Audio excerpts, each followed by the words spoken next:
तो दोस्तों, आज मैं लेकर आई हूँ एक सच्ची कहानी जो राजस्थान के सालासर ज़िले की है।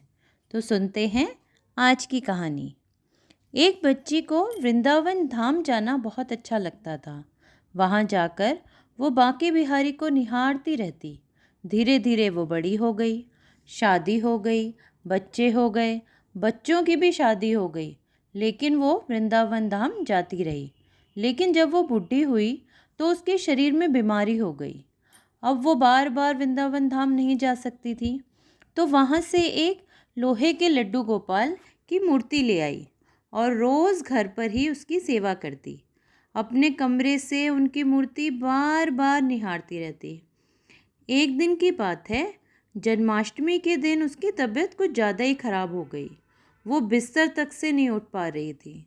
तो उसने अपनी बहू को कहा कि आज लड्डू गोपाल को साफ सुथरे कपड़े पहनाकर, टीका लगाकर थोड़ा भोग लगा देना। बहू अपना कुछ काम कर रही थी और बार बार कहने पर उसे गुस्सा आ गया और उसने लड्डू गोपाल को झटके से उठाया और मूर्ति नीचे गिर गई। जैसे ही मूर्ति नीचे गिरी, वो बुढ़िया धक से रह गई और रोने लगी।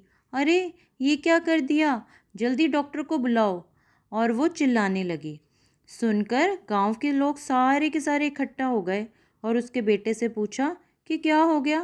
बेटा बोला, मेरी माँ का दिमाग खराब हो गया है। लोहे की मूर्ति ज़मीन पर गिरी है और कह रही है कि डॉक्टर को बुलाओ, डॉक्टर को बुलाओ। एक बुज़ुर्ग बोले, कोई नहीं बेटा, अपनी माँ का दिल रखने के लिए बुला ला कोई डॉक्टर। कोई डॉक्टर आने को तैयार ही नहीं हो रहा था। फिर एक डॉक्टर को बड़ी मुश्किल से चौगनी फीस का लालच देकर उसका बेटा लेकर आया। घर आकर उसने मूर्ति को इधर उधर घुमाया और कहा, मैया ये बिल्कुल ठीक है, फिक्र की कोई बात नहीं है। वो जाने लगा तो बुढ़िया बोली, अरे ऐसे कैसे, पहले अपने गले में लगा आला तो लगा कर देखो। आला एक्चुअल में स्टेथोस्कोप होता है। डॉक्टर ने बेमन से आला लगाया और वो बार बार लगाता रहा और उसको पसीना आने लगा। अपना आला छोड़कर वो बुढ़िया के पैर में गिर गया और बोला, मैया ये मूर्ति कहाँ से लाई हो। बुढ़िया बोली, वृंदावन से, और कहाँ से लाऊंगे। वो उठा और बिना कुछ लिए वहाँ से जाने लगा। बेटा बोला, कहाँ जा रहे हो, अपनी फीस तो ले जाओ। डॉक्टर बोला, नहीं बेटा, अब तो मैं वृंदावन धाम ही जाऊंगा। बेटा बोला, अरे क्यों, क्या हुआ। तो डॉक्टर बोला, बेटा तू कह रहा था ना कि तेरी माँ पागल है, लेकिन वो पागल नहीं है, ये संसार ही पागल है।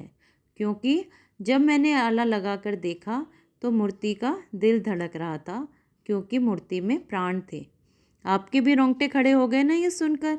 तो बस राधे कृष्ण की भक्ति में डूबकर बोलिए, राधे कृष्ण और इंतज़ार कीजिए मेरी अगली कहानी का।